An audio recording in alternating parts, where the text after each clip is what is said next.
नमस्ते। आज हामी एउटा यस्तो औषधिको बारेमा कुरा गर्दैछौं जुन मधुमेहको उपचारमा सायद सबैभन्दा बढी प्रयोग हुन्छ। हो, हामी मेटफर्मिनको कुरा गर्दैछौं। आउनुहोस् यसको बारेमा गहिराईमा बुझौं। कहिलेकाहीँ यस्तो हुन्छ नि, औषधि नियमित खाइरहेको छ तर पनि सुगर खासै कन्ट्रोलमा आउँदैन। यदि यस्तो समस्या कसैले भोगिरहनु भएको छ भने यो एकदमै सामान्य कुरा हो र आजको हाम्रो चर्चाले यसमा पक्कै केही नयाँ प्रकाश पार्नेछ। अब मनमा एउटा प्रश्न आउन सक्छ, यो जानकारी कतिको विश्वासिलो छ त?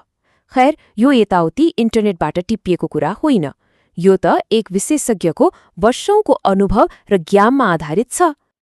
यो जानकारीको स्रोत हुनुहुन्छ प्रोफेसर डाक्टर विनोद कुमार दाहाल। उहाँले MBBS, MD र PhD गर्नुभएको छ र उहाँ मुटु, मधुमेह अनि रक्तचाप सम्बन्धी रोगहरूको विशेषज्ञ हुनुहुन्छ। हो, उहाँको यही गहिरो ज्ञानले गर्दा नै आजको यो जानकारी यति महत्त्वपूर्ण छ। त्यसो भए समाधान के त? ल, अब कुरा गरौं त्यही औषधिको बारेमा। मेटफर्मिन। आखिर यो के हो र यसले कसरी काम गर्छ? मेटफोर्मिन यो टाइप 2 मधुमेहको उपचारमा डाक्टरहरूले सबैभन्दा पहिले सिफारिस गर्ने औषधि हो। खास गरी यस्तो अवस्थामा यो एकदमै प्रभावकारी हुन्छ। जस्तै शरीरमा इन्सुलिन त बनिरहेको छ तर त्यसले राम्ररी काम गर्न सकिरहेको छैन, अथवा खाली पेटमा सुगर बढी देखिन्छ वा HB1C मतलब पछिल्लो 3 महिनाको औसत सुगर बढेको छ भने। हो, यस्तो बेला मेटफोर्मिनले साँच्चै राम्रो काम गर्छ। अब सबैभन्दा रोचक कुरा, यो औषधिले काम कसरी गर्छ त? यसको तरिका गजबको छ। यसले हाम्रो शरीरमा एकै पटक 3तिरबाट काम गर्छ। ल, एक एक गरेर हेरौँ है त।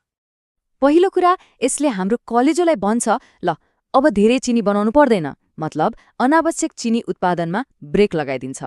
दोस्रो, शरीरमा पहिलेदेखि नै भएको इन्सुलिनलाई यसले अझै शक्तिशाली बनाइदिन्छ, मानौ सुपरचार्ज गरे जस्तै, ताकि त्यसले सुगरलाई राम्ररी पचाओस्। अनि तेस्रो, यसले हाम्रो आन्द्रामा एक चौकीदार जस्तो काम गर्छ, जसले खानाबाट आउने चिनीलाई रगतमा वार्र पस्न दिँदैन, बरु बिस्तारै बिस्तारै मात्र जान दिन्छ। औषधिको पत्तामा हेर्दा कहिलेकाहीँ मेटफर्मिनको पछाडि SR लेखेको देखिन्छ नि। के हो यो SR भनेको? के यसले केही फरक पार्छ र? हो, ठूलै फरक पार्छ। यो SR को पूरा रूप हो सस्टेन्ड रिलिज।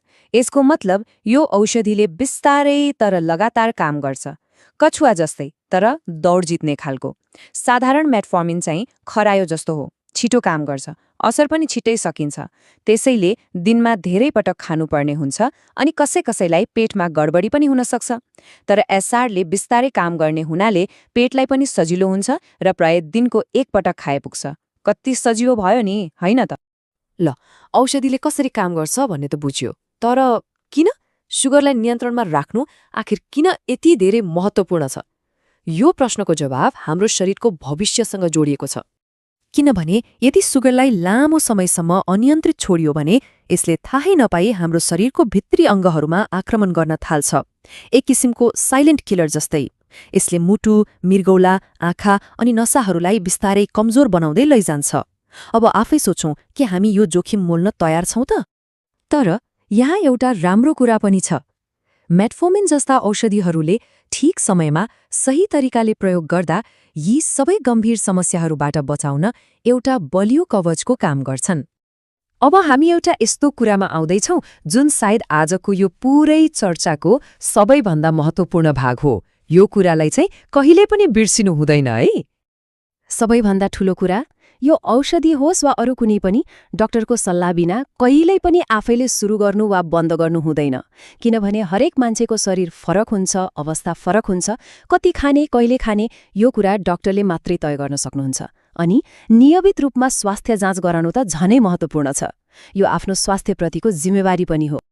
यदि यस विषयमा थप जानकारी लिन मन छ वा सिधै विशेषज्ञसँग परामर्श लिन चाहनुहुन्छ भने यो जानकारीको स्रोत र सम्पर्क विवरण हामी यहाँ प्रस्तुत गर्दैछौं।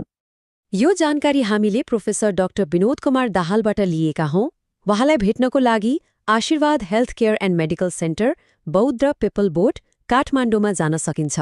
सम्पर्क नम्बर हो 9815785884 र भेटघाटको समय आइतबारदेखि शुक्रबार बिहान 7 बजेदेखि 8 बजेसम्मको लागि तोकिएको छ।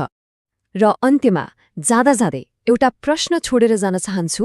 हामीले आफ्नो उपचारबारे जति धेरै बुझ्छौं, जति सक्रिय भएर लाग्छौं, हाम्रो स्वास्थ्यको यात्रा त्यति नै बलियो र सफल हुन्छ होला हैन? र यो कुरामा एकपटक विचार अवश्य गरौँ है।